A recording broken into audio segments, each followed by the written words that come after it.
Сәлем достар, сіздермен бірге мен мәлімет арнасы. Бүгін мен сіздерге PlayStation немесе компьютер қайсысы ойын үшін таңдау дұрысырақ болатынын айтатын боламын. Видео бастамай жатып арнаға тіркеліп, видеоға лайк басып кетеміз.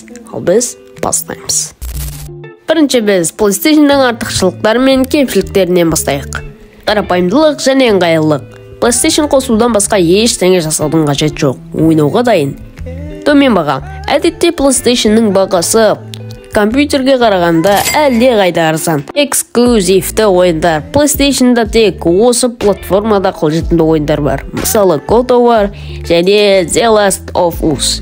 Тұрақты жұмыс. PlayStation-да жоғары сапалы ойындардан ешқандай қиындықсыз іске қосып ойнауға болады. Және де ол тұрақты жұмыс істейтін болады. Жаңартуларсыз. PlayStation жаңартулар мен қосымша жабдықтарсыз жұмыс істейтін болады. Ал енді достар, біз PlayStation-ның кемшіліктерін айтатын боламыз. Жаңартуға болмайды. Құрылғының компоненттерін ауыстыру немесе жаңарту мүмкін емес. Кем дегенде бір функциясы жоқ. Компьютердің қосымша мүмкіндіктері бар. Мысалы, видео өңдеу және де жұмыстың басқа түрлері үшін PlayStation жарамайтын болады. Қымбат ойындар.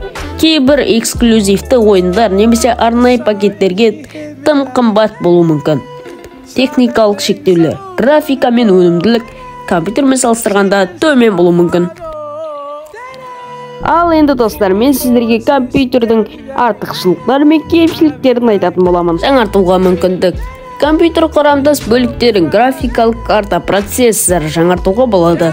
Бұл сізге ұзақ уақыт бойы жоғарғы өнімділік сақтауға мүмкіндік беретін болады. Көп функционалдық. Компьютер тек ойын ойнау үшін ғана емес, сонымен қатар жұмыс жасау, бағдарламалау, дизайн және де басқа тапсырмаларды орындау үшін қолданылады.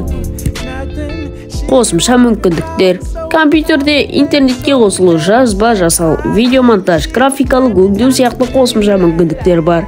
Ал енді достар, компьютердің кемшіліктері болса, бағасы. Қуатты ойын үшін компьютерлер өте қымбат болуы мүмкін. Ал егер сіз арзан компьютер алатын болсаңыз, ол кешенді орнату. Компьютер орнату мен баптау PlayStation сияқты қарапайым емес, арнайы білім мен уақытты талап етеді. Қолданушылар үшін қиындықтар кейде аппараттық немесе бағдарламалық ақаулар болуы мүмкін. Бұл қиындықтарды туғызатын болады. Үлкен көлем.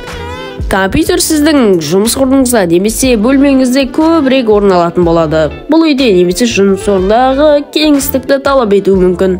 Қиын жаңарту. Аппараттық жабдықтарды жаңартулардың өзі оңай болмайды. Кейде оларды орнату қиын болуы мүмкін.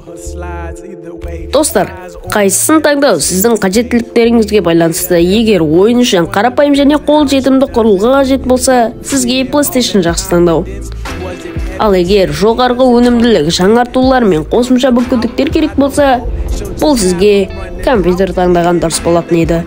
Достар, осылайша видео бітті. Неге арнаға тіркеліп, видеоға лайк басып кетпеске? Ал ендеше, сау саламатта болыңыздар.